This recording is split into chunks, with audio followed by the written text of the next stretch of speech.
இன்றைக்கு சட்டமன்றத்தில் பட்ஜெட் கூட்டத்தொடர் தொடங்கி மிக விறுவிறுப்பாக நடைபெற்றது. தமிழ்நாட்டுடைய நிதி அமைச்சராக இருக்கக்கூடிய மரிய வில்சன் அவர்கள் திருக்குறள்லாம் சொல்லி பட்ஜெட்டை அறிவிக்க ஆரம்பிக்கிறாரு. ஒவ்வொரு பட்ஜெட்டையும் நம்ம கேட்கும்போது தமிழக மக்களுக்கு விஜய் அவர்கள் விபூதி அடிச்சிருக்காரோ அப்படின்னு தான் நமக்கு தோண ஆரம்பிச்சது. இன்னொரு பக்கம் உதயநிதி ஸ்டாலின் அவர்கள் வெளியில் பத்திரிகையாளர் சந்திப்பில் விஜயை விட்டு லெஃப்ட் ரைட்டு கிழிச்சு விட்டுருக்காரு. இது மாற்றம் இல்லை, ஏமாற்றம், பேர் மாற்றம். இதுக்கு முன்னாடி திராவிட முன்னேற்ற கழகத்தில் அறிவிக்கப்பட்ட திட்டங்கள் எல்லாத்துக்கும் பேரை மாற்றி அறிவித்து வச்சிருக்கிறாங்க அப்படின்னு சொல்லி உதயநிதி ஸ்டாலின் அவர்கள் விஜய் அவர்களை கடுமையாக விமர்சிச்சிருக்காரு. சரி, பட்ஜெட் கூட்டத்தொடரில் உருப்படியாக எதையாவது பண்ணியிருப்பாங்க, ஏதாவது மக்கள் நலன் சார்ந்து பேசியிருப்பாங்க அப்படின்னு பார்த்தோம் அப்படின்னா, விவசாயி கடன் தள்ளுபடி 50,000 இருந்ததை 75,000 உயர்த்தி இருக்கிறாங்க. சரி, 1 லட்சம் வரைக்குமாவது விவசாய கடன் தள்ளுபடி பண்ணுவோம் அப்படின்னு இவங்க சொல்லுவாங்கன்னு எதிர்பார்த்தோம். அது ஒரு மிகப்பெரிய ஏமாற்றம் தான். இன்னொரு பக்கம் தாய்மாமன் தங்க மோதிர திட்டம் அப்படின்னு விஜய் அறிவிச்சிருந்தாரு. அதில் தமிழ்நாட்டில் பிறக்கக்கூடிய அனைத்து குழந்தைகளுக்குமே தங்க மோதிரம் அப்படிங்கிறது போடப்படும். ஏன்னா தமிழ்நாட்டில் இருக்கக்கூடிய எல்லா குழந்தைகளுக்கும் நான் தான் தாய்மாமன் அப்படின்னு விஜய் அவர்கள் பேசியிருந்தாரு.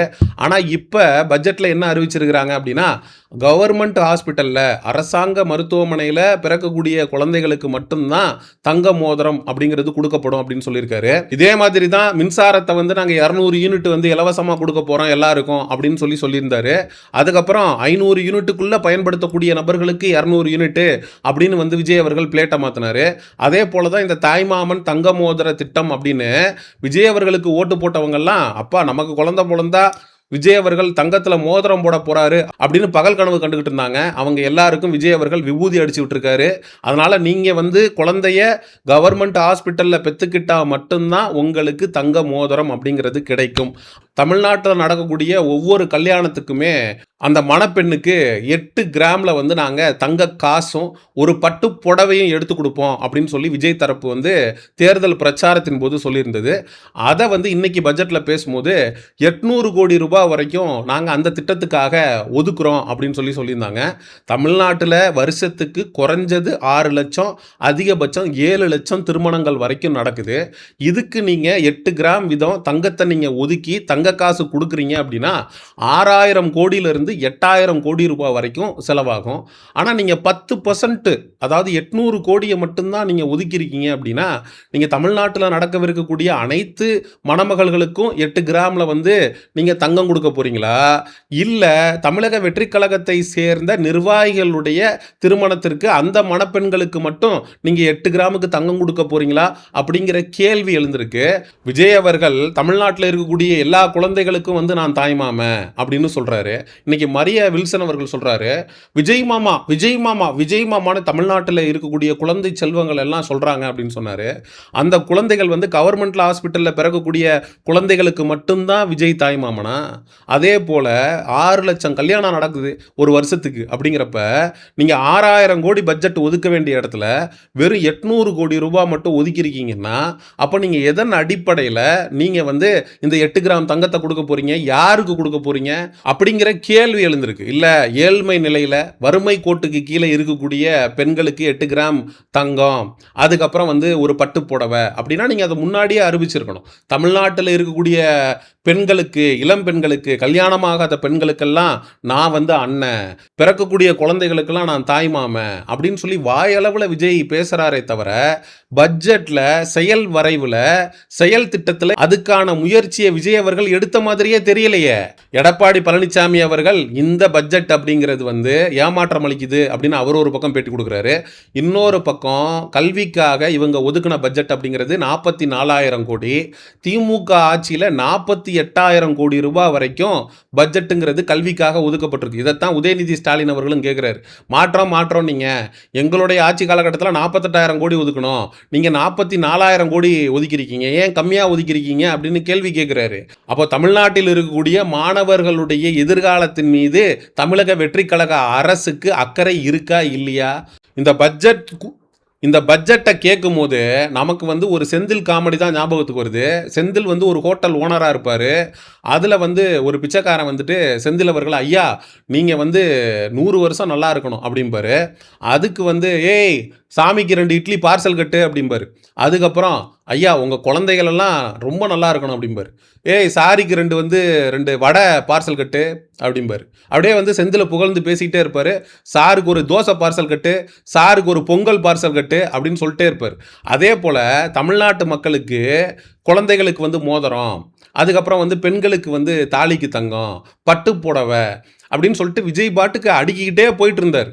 சீமானவர்கள்லாம் கேட்டார், ஏற்கனவே 10 லட்சம் கோடி கடனில் இருக்குது தமிழ்நாடு, நீங்கள் இவ்வளோ திட்டத்தை அறிவிக்கிறீங்க, அது இலவச திட்டத்தைனா எங்கேருந்து நீங்கள் செயல்படுத்துவீங்க அப்படின்னு கேட்டிருந்தாரு. இப்போ நீங்கள் 800 கோடி ஒதுக்குறீங்கன்னா 6000 கோடி ஒதுக்க வேண்டிய இடத்துல 800 கோடி ஒதுக்குறீங்க அப்படின்னா இந்த திட்டம் எல்லாமே ஒரு கண் துடைப்பு, மக்களை ஏமாற்றுவதற்கான முயற்சி அப்படிங்கிறத தான் உதயநிதி ஸ்டாலின் அவர்கள், எடப்பாடி பழனிசாமி அவர்கள்லாம் வெளியில் பத்திரிகையாளர் சந்திப்பில் சொல்லிட்டு போகிறாங்க. இன்னொரு பக்கம் கர்நாடகா மேகதாதுல அணை கட்டுவதற்கான அனைத்து முயற்சியும் செஞ்சுக்கிட்டு இருக்கு. ஏன்னா தமிழ்நாடு அரசு உச்சநீதிமன்றத்தில் தாக்கல் பண்ண மனுவை உச்சநீதிமன்றம் தள்ளுபடி பண்ண நிலையில் கர்நாடக அரசு மேகதாதுல அணை கட்டக்கூடிய முயற்சியை தீவிரப்படுத்திட்டு வருது. இன்னொரு பக்கம் தண்ணி வரல, அது ஒரு பிரச்சனையாக போய்கிட்டு இருக்கு. இது எல்லாத்தையும் டைவர்ட் பண்ணுறதுக்கு ஒரு டைவர்சன் டாக்டிஸாக நேற்று உதயநிதி ஸ்டாலின் அவர்களை கைது பண்ணி மிகப்பெரிய அளவில் தமிழ்நாட்டில் பரபரப்பை ஏற்படுத்தி சட்ட ஒழுங்கு பிரச்சனை வர்ற அளவுக்கு அது போயிருச்சு. அதுக்கப்புறம் இரவோடு இரவாக உதயநிதி அவர்கள் ரிலீஸ் ஆகி வர்றாரு, பத்திரிகையாளர் சந்திப்பை நடத்துகிறாரு. பத்திரிகையாளர் சந்திப்பில் நான் ஒன்றும் ஓடுகாலி விஜய் இல்லை, கரூரில் 41 பேர் செத்தப்ப நைட்டோட நைட்டாக ஃபைட்டை பிடிச்சி கிளம்பி ஓடி போன நபர் தான் இந்த விஜய் அப்படின்னு நேற்று நைட்டே பத்திரிகையாளர் சந்திப்பில் விஜய் அவர்களை விட்டு கிளின்னு கிழிச்சாரு உதயநிதி ஸ்டாலின் அவர்கள். இன்னைக்கு சட்டசபையை விட்டு வெளியில் இந்த பட்ஜெட்டே ஒரு ஏமாற்று வேலை தான், மாற்றம் கிடையாது, இது முழுக்க முழுக்க ஏமாற்றம், பெயர் மாற்றம். இதுக்கு முன்னாடி திராவிட கட்சிகள் பண்ணதை அப்படியே பேரை மாற்றி ஸ்டிக்கரை ஒட்டி பட்ஜெட்னு சொல்லி அறிவிச்சிருக்கு இந்த தமிழக வெற்றி கழக அரசு அப்படின்னு உதயநிதி ஸ்டாலின் அவர்கள் பேசியிருக்கிறாரு.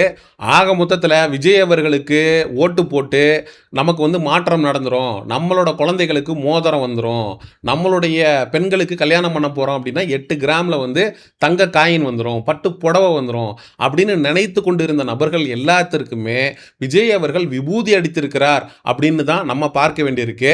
ஏன்னா தமிழக வெற்றி கழக அரசு தாக்கல் பண்ணியிருக்கிற இந்த பட்ஜெட்டை வச்சு விஜய் அவர்கள் கொடுத்த எந்த விதமான வாக்குறுதியும் முழுமையாக நிறைவேற்ற முடியாது அப்படின்னா நிறைய அரசியல் விமர்சகர்கள் இப்போவே சமூக ஊடகங்களில் பதிவுகளை போட ஆரம்பிச்சிட்டாங்க.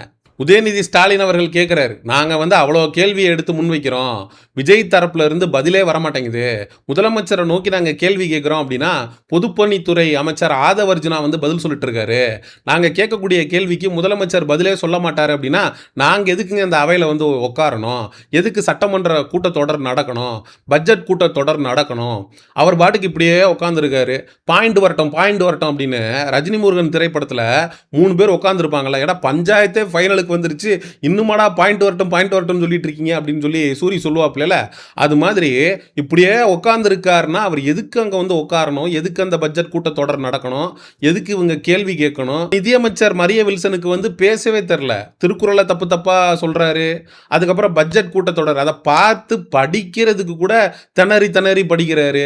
இவரெல்லாம் எப்படி அமைச்சர் ஆனாரு அப்படிங்கிறது நமக்கு சத்தியமா தெரியல. ஏன்னா முதலமைச்சர் விஜய் அவர்களுக்கும் அதே நிலைமை தானே, அவருக்கும் ஸ்கிரிப்ட் பேப்பர் இருந்தால் தான் அவரும் படிப்பாரு. ஆனால் மரிய வில்சனை கம்பேர் பண்ணும்போது விஜய் அவர்கள்ட்ட ஸ்கிரிப்ட் கொடுத்தா மரிய வில்சனை விட விஜய் அவர்கள் நல்லா பேசுவார், நல்லா படிப்பார். விஜய் அவர்களாவது ஸ்கிரிப்ட் கொடுத்தா அதை ஒழுங்காக படித்து ஒழுங்காக பெர்ஃபார்ம் பண்ணுவார் கையில் பேப்பரை வச்சுக்கிட்டு. ஆனால் மரிய வில்சனுக்கு அது கூட வரல. ஒரு நிதியமைச்சர்னு சொல்கிறாங்க, பார்த்து படிக்கிறதுலையே அவ்வளோ பிழை, அவர் பாட்டுக்கு கூட்டி கழித்து படிச்சுக்கிட்டு இருக்காரு, திருக்குறளை தப்பாக சொல்கிறாரு.